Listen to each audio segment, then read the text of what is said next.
Assalamualaikum warahmatullahi wabarakatuh. Selamat pagi rekan-rekan mahasiswa Universitas Terbuka. Pada kesempatan kali ini saya Siti Nurul Fauziah, tutor mata kuliah pengantar bisnis EKMA 4111 akan mencoba memberikan pengarahan kepada rekan-rekan sekalian tentang tugas 1 yang teman-teman atau rekan-rekan dapatkan pada sesi 3 Tuton Universitas Terbuka. Jadi pada sesi 3 kali ini rekan-rekan sekalian tema pelajarannya adalah kepemilikan bisnis dan bisnis kecil ya. Jadi di sini rekan-rekan selain mengerjakan diskusi kan ada tugas ya. Ini adalah tugas yang pertama, tugas tutorial 1. Cara mengerjakannya adalah kita lihat dulu ya. Jadi rekan-rekan semua dibuka tugasnya. Di sini teman-teman sebelum mengerjakannya sangat diwajibkan untuk membaca terlebih dahulu tanggal berakhirnya penguploadan ya, bukan pengerjaan.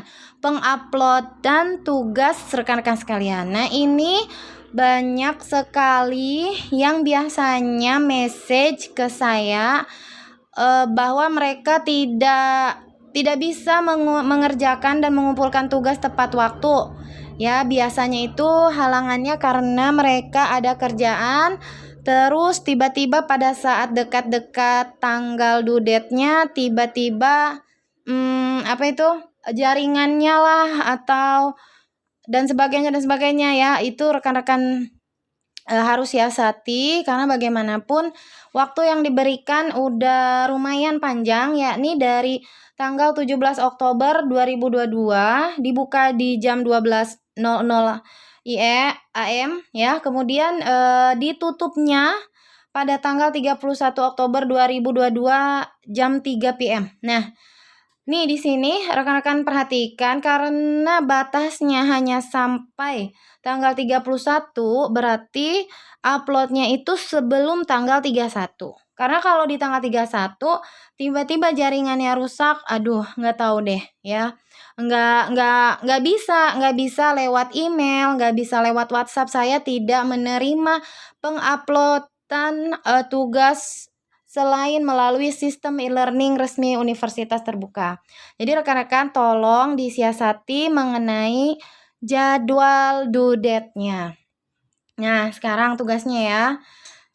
Nah, ini sebenarnya untuk tugas-tugas materi pengantar bisnis tidak terlalu susah ya. Jadi saya harapkan nilainya juga full atau penuh dengan syarat memperhatikan apa yang diminta oleh soalnya. Biasanya nih rekan-rekan sekalian nih kalau mengerjakan tugas sudah dijelaskan tapi lupa memberi contoh. Itu yang sering banget saya lihat ya. Yang kedua, setelah dia menuliskan teori ya, rekan-rekan itu di tengah-tengah tercopy paste sumber internet yang berupa advertising atau iklan ya. Nah, itu nggak boleh ya.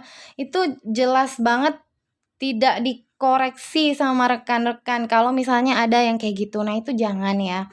Nah, terus pada saat mengupload itu, filenya itu tulisannya itu harus terbaca, harus jelas. Nah, ada yang kadang tuh ngumpulinnya itu tulisan tangan. Tulisan tangan itu mungkin udah rapih dia nulisnya, tapi pada saat dia memfotonya, kemudian dia upload, dia tidak melihat kembali, tidak melihat ulang hasil uploadannya. Ternyata pas saya buka itu pecah tulisannya itu. Jadi saya harus meraba-raba ini maksudnya apa ya gitu.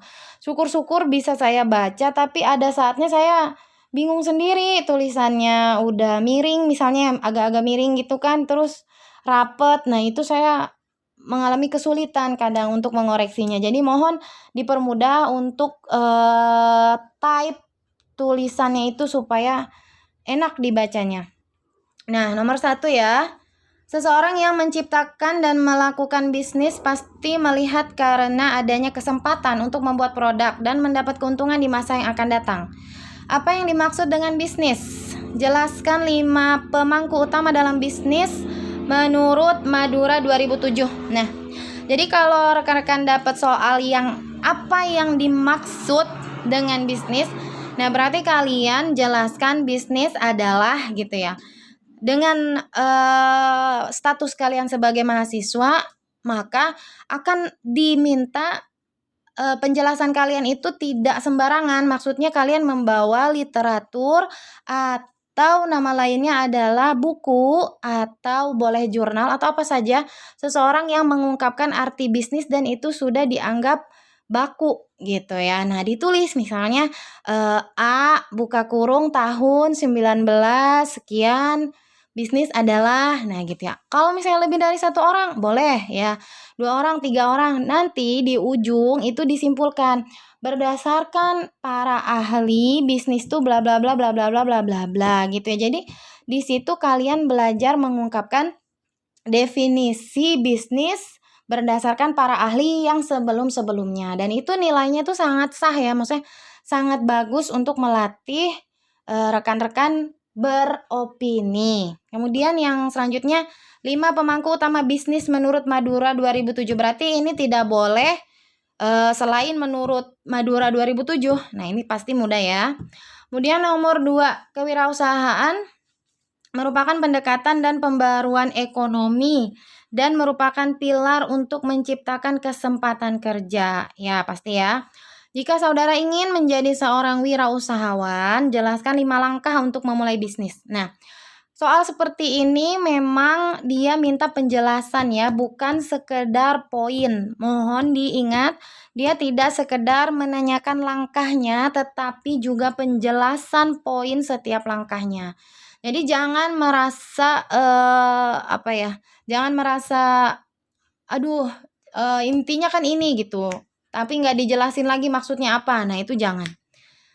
Nah, kemudian ini kan jelas banget ya nomor 2 itu saudara ingin menjadi seorang wirausahawan. Nah, berarti dalam menjelaskan soal nomor 2 ini seolah-olah kalian yang bercerita. Nah, gitu ya. Jadi diposisikan kalau kalian ingin menjadi wirausahawan itu langkah yang kalian tuh apa dengan bisnis apa sih yang mau kalian tuju. Jadi kalian diminta berpikir sedikit lah. Nah, kalau kalian mau jadi wirausahawan ngapain nih langkah-langkahnya gitu. Dan itu juga nggak boleh seenak-enak kalian ngomong aja, harus juga dihubungkan dengan literatur, lagi-lagi dengan literatur dan literaturnya juga harus dicantumkan ya, tidak boleh hanya berdasarkan pendapat ahli. Nah, ahlinya itu siapa? Nah, itu dituliskan juga ya.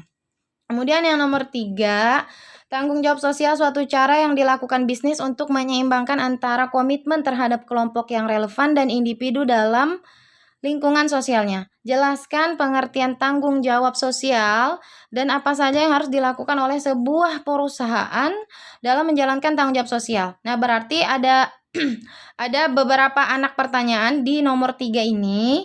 Hati-hati ya, jadi jangan sampai ada yang terlewatkan. Yang pertama, pengertian tanggung jawab sosial. Dan yang kedua, perusahaan itu kalau mau menjalankan tanggung jawab sosial apa aja yang harus dilakukan. Ya, jadi ada 2 ya yang harus dijelaskan. Nah, ini adalah tugas pertama untuk mata kuliah EKMA 4111 ya, atau pengantar bisnis. Nah, saya kira ini sudah sangat jelas sekali ya untuk arahan tugas satunya. Di-upload secepat mungkin karena pelajaran saya tidak terlalu menghabiskan waktu untuk mencari jawabannya.